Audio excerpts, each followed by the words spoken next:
Fils et du Saint-Esprit. Amen. Esprit de Dieu, souffle de vie. Esprit de Dieu, souffle de feu. Esprit de Dieu, consolateur, tu nous sanctifies. Évangile de Jésus-Christ selon saint Luc. Un jour de sabbat, Jésus était entré dans la maison d'un chef des pharisiens pour y prendre son repas, et ces derniers l'observaient. Jésus dit une parabole aux invités. Lorsqu'il remarqua comment ils choisissaient les premières places, et il leur dit: quand quelqu'un t'invite à des noces, ne va pas t'installer à la première place, de peur qu'il ait invité un autre plus considéré que toi. Alors celui qui vous a invité, toi et lui, viendra te dire: cède-lui ta place. Et à ce moment, tu iras plein de honte prendre la dernière place. Au contraire, quand tu es invité, va te mettre à la dernière place.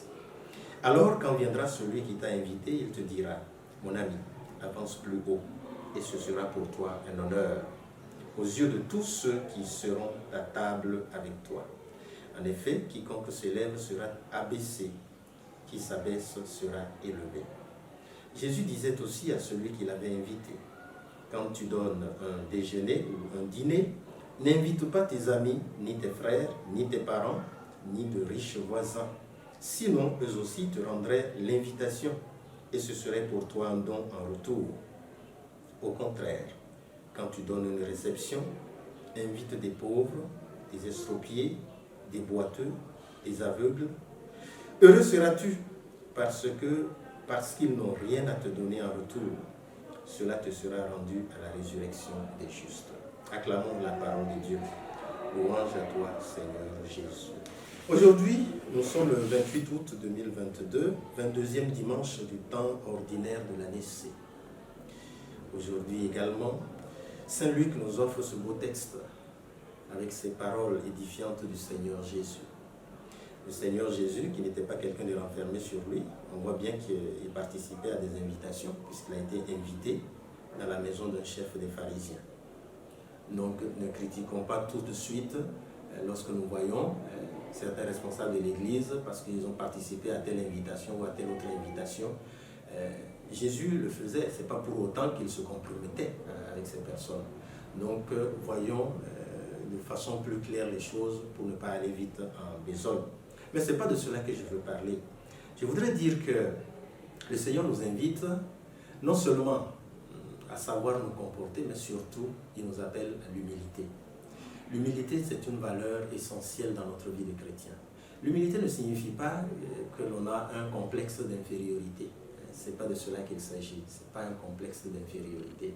L'humilité, c'est la capacité de ne pas chercher à se faire voir devant tout le monde. D'ailleurs, celui qui a tendance à vouloir que tout le monde le considère, que tout le monde le voit, que tout le monde s'agenouille devant lui, que tout le monde l'applaudisse et tout cela, c'est un problème en fait, parce que quand quelqu'un se sent lourd, on va dire, c'est-à-dire qu'il sent que sa personne a de la valeur, qu'il a un amour équilibré de lui-même, eh bien il n'a pas besoin de tout ça. Qu'on l'applaudisse ou qu'on ne l'applaudisse pas, il fait ce qu'il doit faire. Il s'engage comme il devrait. Il ne cherche pas à se faire voir nécessairement partout et par tout le monde. Alors le Seigneur nous invite à avoir cette attitude équilibrée et ce regard équilibré sur nous-mêmes. Voilà pourquoi il nous invite non seulement à l'humilité, mais également à la discrétion.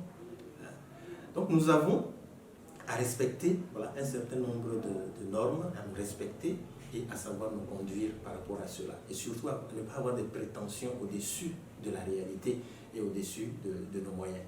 Et cela est important pour que nous puissions vivre notre vie sociale, mais aussi pour que nous puissions vivre dans la foi.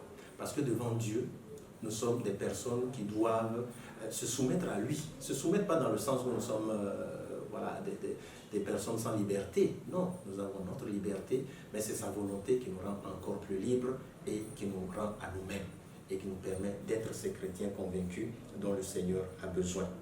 Et deuxièmement, le Seigneur nous invite à ne pas faire les choses tout simplement par intérêt. Et je te donne pour que je reçoive. Je te rends tel service pour que tu me rendes le retour. Je fais ceci pour que tu me fasses ceci. Je te dis bonjour pour que tu me répondes. Je te dis de bonne, je te flatte pour que tu me flattes. Non, ça c'est comme si toute notre vie était du commerce. Non, toute notre vie ne peut pas être que le commerce. Nous devons apprendre la gratuité également. Nous devons apprendre à poser des actes tout simplement parce qu'ils sont bons. À faire des choses tout simplement parce que cela a de la valeur. À donner un coup de main tout simplement, sans rien attendre. Combien de fois on entend « Ah, je l'ai aidé, voilà comment il me répond. J'ai fait ceci pour tel, voilà il est ingrat. » Et on commence à chanter ça partout. Non, il n'y a pas besoin. Si je l'ai fait gratuitement, je n'ai pas besoin que l'autre même me remercie. Apprenons, même si c'est des petits gestes de tous les jours, apprenons à poser des actes gratuits. C'est à cela que le Seigneur nous appelle aujourd'hui. Alors, les deux choses vont ensemble. Quand on est humble, on est capable de poser de bons actes gratuitement. Que le Seigneur nous aide à grandir dans ce sens. Amen. Au nom du Père et du Fils et du Saint-Esprit. Amen.